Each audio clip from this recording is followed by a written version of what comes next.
جب اس نے اونٹنی کی کونچیں کاٹ ڈالی تو اونٹنی نے ایک ہولناک قسم کی چیخ ماری اور دوڑ کر اسی پہاڑ کی طرف چلی گئی جس سے یہ برآمد ہوئی تھی۔ اس کا بچہ بھی اپنی ماں کے ساتھ چلا گیا اور یہ دونوں معجزانہ طور پر اسی پہاڑ میں غائب ہو گئے۔ اونٹنی سے نجات پا کر ان لوگوں نے خوشیاں منائیں اور صالح علیہ السلام نے بذریعہ وحی اطلاع پا کر ان لوگوں کو عذاب کی دھمکی دے دی اور فرمایا کہ اب بس تمہارے لیے 3 دن کی مہلت ہے، 3 دن تم مزے اڑا لو، پھر اس کے بعد تم پر اللہ کا عذاب آنے ہی والا ہے۔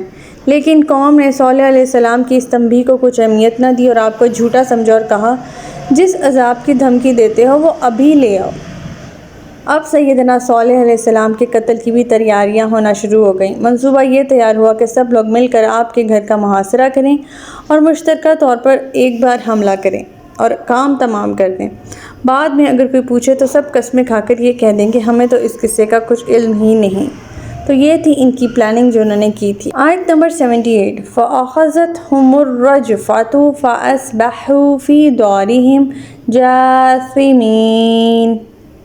آخر انہیں زلزلے نے آ لیا، وہ اپنے گھروں میں اوندھے پڑے کے پڑے رہ گئے۔ قوم سمود کے کھنڈرات جو ہیں وہ بن گئے تھے اس عذاب کے بعد۔ اللہ تعالیٰ نے سیدنا صالح علیہ السلام کو بھی ان کے منصوبے کی اطلاع دے دی اور ہجرت کا حکم بھی آ گیا۔ تیسرے دن ان لوگوں کو پہاڑوں کی طرف سے ایک سیاہ بادل ان کی طرف بڑھتا ہوا نظر آیا تو بڑے خوش ہوئے کہ اب تو بارش ہونے والی ہے، مگر یہ بارش برسانے والا بادل نہ تھا بلکہ ان کی جانوں پر مسلط ہو جانے والا اللہ کا عذاب تھا۔ اس بادل میں سے سیاہ غلیظ گندھک کے بخارات ملا ہوا دھواں تھا، ساتھ ہی کسی پہاڑ سے کوئی لاوا پھٹا جس سے شدید زلزلہ آ گیا اور اس سے ہولناک چیخوں کی آوازیں بھی آتی رہی جس سے دل دہل جاتے اور کان پھٹے جاتے، اور غلیظ دھوئیں نے ان کے جسم کے اندر داخل ہو کر ان کے دلوں اور کلیجوں کو معاف کر دیا اور انہیں سانس تک لینا بھی محال ہو گیا۔ جب یہ ساری کی ساری قوم چیخ چیخ کر تڑپ تڑپ کر وہیں ڈھیر ہو گئی، اس شدید زلزلے نے ان کے محلات کو کھنڈرات میں تبدیل کر دیا۔ پہاڑوں میں تراشے ہوئے مکانات سوائے چند ایک کے سب چکنا چور ہو گئے۔ آیت نمبر 79 فَتَوَلَّىٰ عَنْهُمْ وَقَالَ يَا قَوْمِ لَقَدْ أَبْلَغْتُكُمْ رِسَالَةَ رَبِّي وَنَصَحْتُ لَكُمْ وَلَكِن لَّا تُحِبُّونَ النَّاصِحِينَ۔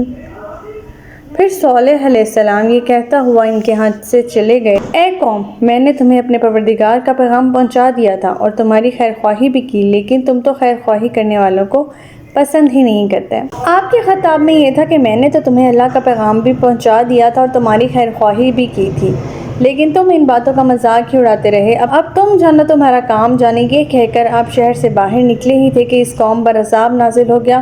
فلسطین پہنچ کر آپ اپنے ساتھیوں سمیت رملہ کے قریب آباد ہو گئے اور کچھ عرصے بعد اسی مقام پر وفات پائی۔ آیت نمبر 80 وَلُوطًا إِذْ قَالَ لِقَوْمِهِ أَتَأْتُونَ الْفَاحِشَةَ مَا سَبَقَكُم بِهَا مِنْ أَحَدٍ مِّنَ الْعَالَمِينَ۔ اور لوط علیہ السلام نے اپنی قوم سے کہا، تم بے حیائی کا وہ کام کرتے ہو جو تم سے پہلے اہل عالم میں سے کسی نے بھی نہیں کیا۔ اب یہاں سے سیدنا لوط علیہ السلام کا مرکز تبلیغ بیان ہونے جا رہا ہے۔ سیدنا لوط علیہ السلام سیدنا ابراہیم علیہ السلام کے بھتیجے تھے اور ان پر ایمان لائے تھے۔ سیدنا ابراہیم علیہ السلام نے جب عراق سے شام اور فلسطین کی طرف ہجرت کی تو سیدنا لوط علیہ السلام ان کے ساتھ تھے اور بطور معاون تبلیغ رسالت کا فریضہ سر انجام دیتے رہے۔ پھر آپ کو بھی نبوت حاصل ہو گئی۔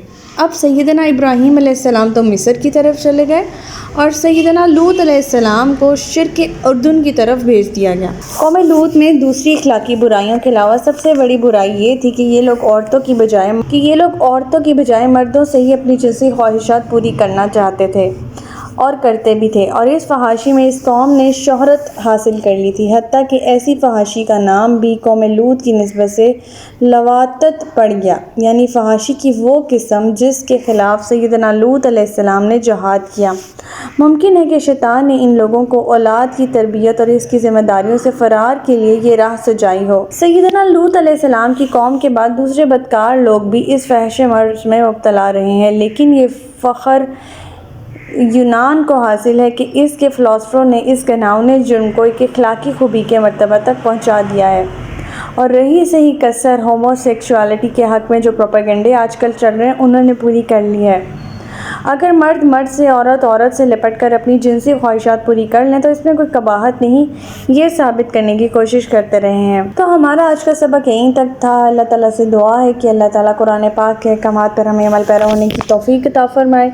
اللہ پاک ہمیں ہدایت دے کہ جس کے بعد گمراہی نہ ہو۔ ربنا لا تزغ قلوبنا بعد إذ هديتنا وهب لنا من لدنك رحمة إنك أنت الوهاب۔ سبحانك اللهم وبحمدك نشهد أن لا إله إلا أنت أستغفرك وأتوب إليك۔ السلام علیکم ورحمۃ اللہ وبرکاتہ۔